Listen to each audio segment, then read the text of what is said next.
¿Qué vamos a hablar hoy? Sergi, buen día, bienvenido. Bienvenidos a todos, a todas, a todes. A ver, esta columna la partió a partir de un cuento de... Sí, vale la redundancia. Se lo dejo a la gente de... lo sacaste, Rochi, ufa. Hay un cuento de Hernán Cassiari, ¿no? Que, bueno, le hicimos una nota acá con su humor, ¿no? Que me gustó mucho cuando lo leí, me acuerdo, que hablaba un poco de... se llamaba El celular de Hansel y Gretel, o móvil, porque viste que él estaba en España, claro. lo que quieran. En este cuento él descubre algo mientras le cuenta el cuento de Hansel y Gretel a la hija. Dice, voy a leer un poquito de ahí. Dice, anoche le contaba a la Nina un cuento infantil muy famoso, el Hansel y Gretel de los hermanos Grimm. En el momento más tenebroso de la aventura, los niños descubren que unos pájaros han comido las estratégicas bolitas de pan, un sistema muy simple que los hermanos habían ideado para regresar a casa. Mi hija me dice, justo en ese punto de clímax narrativo, no importa, que lo llamen al papá por el móvil, ¿no? Dice. Entonces dice, yo entonces pensé, por primera vez, que mi hija no tiene una noción de la vida ajena a la telefonía inalámbrica. Este cuento es de 2008, encima, todavía no había WhatsApp ni siquiera. Claro.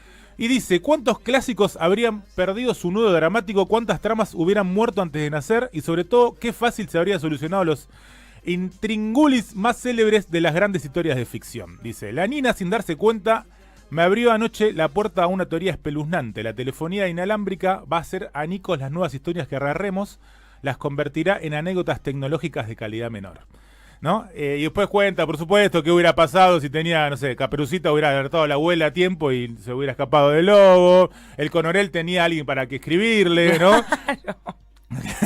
Penélope ya no esperaba con incertidumbre a que vuelva Ulises, ¿no? Le avisaba cuando volvía y listo. Tom Sawyer no se perdía en el Mississippi porque tenía el Google Maps, ¿no? Y todas esas cuestiones.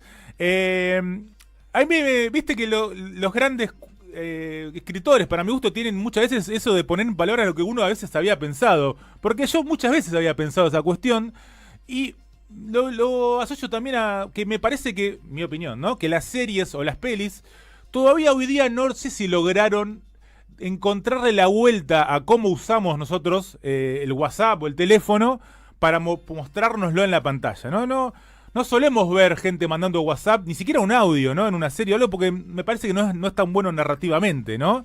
A lo sumo hablan por teléfono mucho, eso sí, pero no se salvo excepciones. Por supuesto, no sé si se usa tanto el tema de estoy mandando un mensajito de WhatsApp o algo en una serie. No, hay algunas pelis, algunas series que muy lo incorporan puntuales, ¿no? muy bien, Sí. pero hay otras que lo intentan incorporar y no lo incorporan también. O si no, también otra de las cosas es terminar inventando algún argumento rarísimo por el cual justo no tenían el celular encima. Exacto, buscan la excusa todo el tiempo para eso, ¿no? Para no tener el celular, cuando en realidad, lamentablemente, hoy estamos casi todo el tiempo usándolo, ¿no? Totalmente. Bueno, ¿por qué viene todo esto? Porque la historia que vamos a contar hoy no hubiera sido posible en estos tiempos de internet y de celular, ¿no? Y esta es la historia de Carlos Enrique Raposo, un futbolista, exfutbolista ahora, brasileño, que ha jugado en los 80 y en los 90, y vemos la fotito. Su historia se empezó a viralizar a partir de 2011, a partir de un informe de O Globo TV, de que él también haya salido a hablar mucho y a contar lo que había vivido en los 80 y en los 90. Él nació en 1963 en Río de Janeiro, o por lo menos eso dice, porque hay una especie de misterio con su nacimiento. Hay dos versiones. Por lo menos eso dice. Él cuenta mucho, él habla mucho, le gusta hablar mucho y no hay tanto registro, digamos, ¿no? Hay dos versiones de la historia. La primera, documentada por un periodista, dice que su madre biológica lo abandonó se lo dio a otra mujer para que lo críe y lo abandonó, y después dijo que iba a volver en un tiempo y nunca volvió, ¿no? Por otro lado, otra periodista, Lisette Arévalo, dice que él le contó que su madre biológica era ama de llaves de la casa de un político muy importante. Cuando la dejó embarazada, porque, nada, cuestiones ahí, le dio plata para que se vaya y quería al bebé. Dice que ahí fue que la madre natural se lo dio a otra mujer para cuidar y la mujer después le dijo que se había muerto. Claro. Entonces cuando lo fue a buscar, le dijo, no, el bebé se murió. Y bueno, así nació toda la cuestión. La cuestión es que a partir de los 10 años empezó a jugar en el Botafogo, un club bastante importante de Brasil. No de los más grosos, pero ponele un Lanús, ¿no? Sí. Algo por el estilo. Comenzó a entrenar y de pendejo de adolescente no era muy bueno, pero igual empezó a tener ciertos ingresos que te empiezan a pagar los viáticos y eso.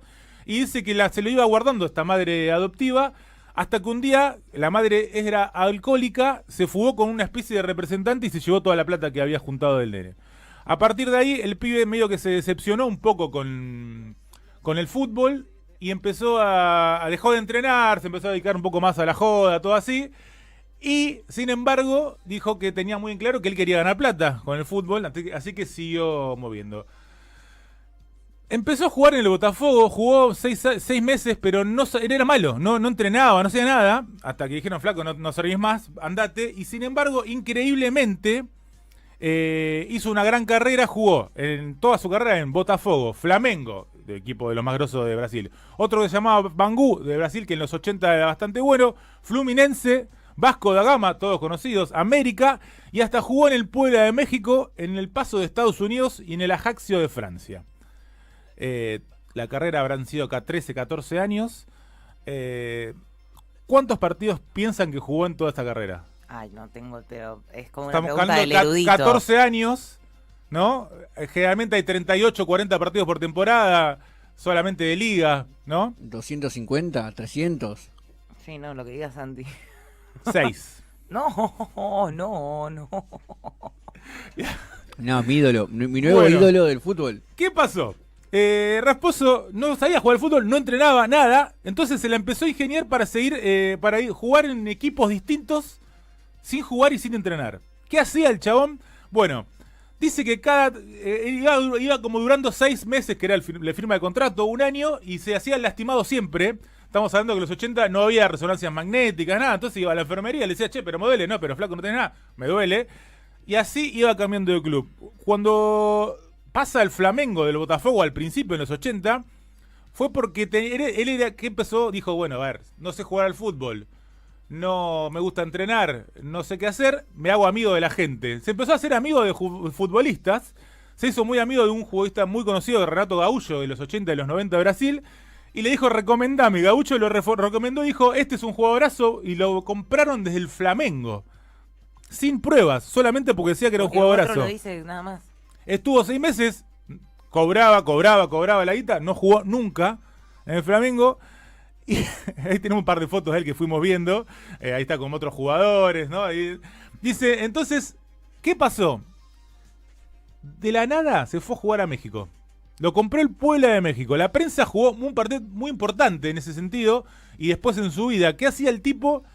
Se hacía amigo también de los periodistas. Les regalaba remeras, le daba guita también para que hablen bien, inventen notas que él jugaba bien y que él venía de no sé, que había jugado acá, había jugado allá.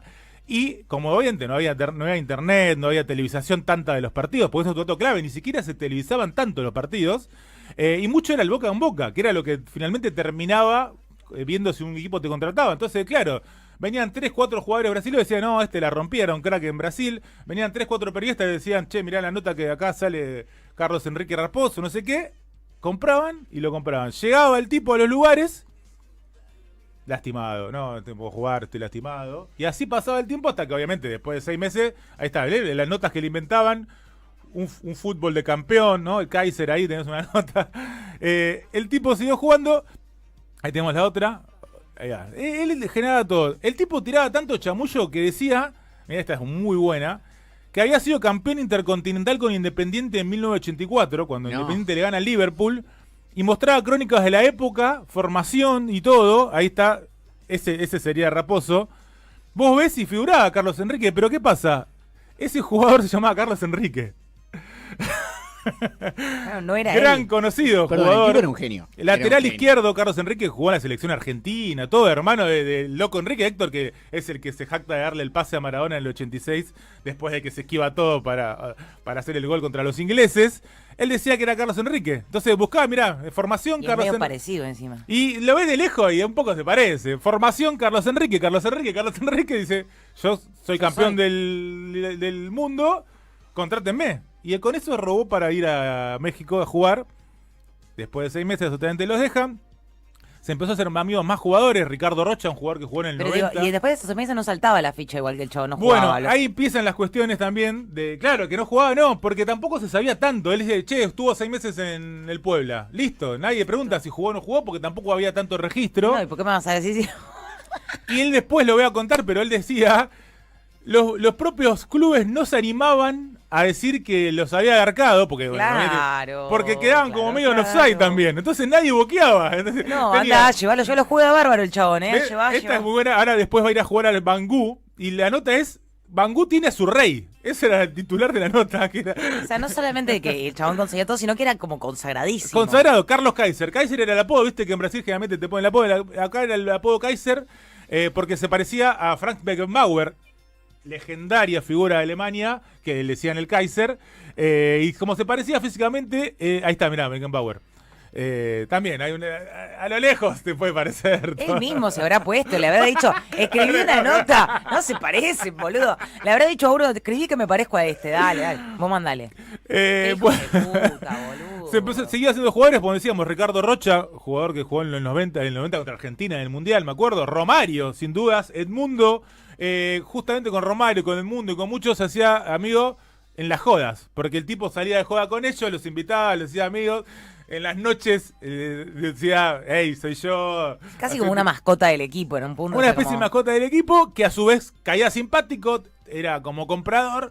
Entonces los jugadores se sumaban mucho al chamullo, a la mentira esta. Entonces, claro, ¿qué pasa? El chabón iba de club en club, jugando 6 meses o un año, lastimándose, sin jugar. Jugó un par de partidos en el Flamengo, que esos 6 que decíamos, y uno en el Bangú, que ahora vamos a contar la historia del Bangú. Y claro, tenía jugadores que medio cómplices, amigos. Prensa, cómplice también porque medio que los compraba un poco. Y como él decía, clubes que no se animaban a decir que los había agarcado. Entonces, él seguía mintiendo por todos lados. Insisto, estamos en los 80, en los 90. Más difícil de corroborar toda esta cuestión. Cuando vuelve al Bangú, a Brasil, en el 89, el Bangú estaba en la A y justo desciende. Estuvo poquito tiempo, pero a su vez dicen que él cuenta esto, pues esto lo cuenta él porque no hay registro, que se fue a jugar a Francia, que lo compró un equipo de Francia llamado Ajaccio, y ahí dice que un amigo de él que se llamaba Fabinho, otro brasilero, que jugaba ahí, lo recomendó y fue a jugar ahí. Dice que la rompió toda cosa, no hay registro de eso. O sea que esto ya ni siquiera se sabe si es verdad. Un mitómano sí. Compulsivísimo el chabón. Dice que se ganó a todo el equipo y que jugó solamente 20 minutos. Una vez nomás que se hizo lastimado. Pero como que rengueaba, como que jugó todo el tiempo rengueando, entonces se ganó la gente y le empezó a aplaudir porque siguió jugando igual. Qué rengueando. Huevo que tiene, claro, me hizo acordar a una, creo que fue, ¿quién fue? Herlo, cuando jugaba creo en River, que se quedaba, no tenían cambios. Y se hizo estuvo lastimado y quedó jugando y la gente lo rebancó. Bueno, en el Bangú, y acá vamos a ver esta foto que decía el rey, pero tenemos el video, porque acá no jugaba, y el presidente, que era un tipo muy poderoso de Brasil, en ese momento, dijo, este chabón en el partido que viene tiene que jugar sí o sí, basta de mentira, que juegue. Entonces el tipo va al banco, cuando el técnico lo pone... Vamos a ver si se puede escuchar un poco la anécdota que cuenta él. Está traducido al español para que lo podamos escuchar. Así que vemos ese videito que él cuenta la anécdota esta. A ver. Me voy cerca de la valla a calentar y ahí los aficionados me empiezan a decir de todo. Gol, etc. Y pensé, pues esta es la mía.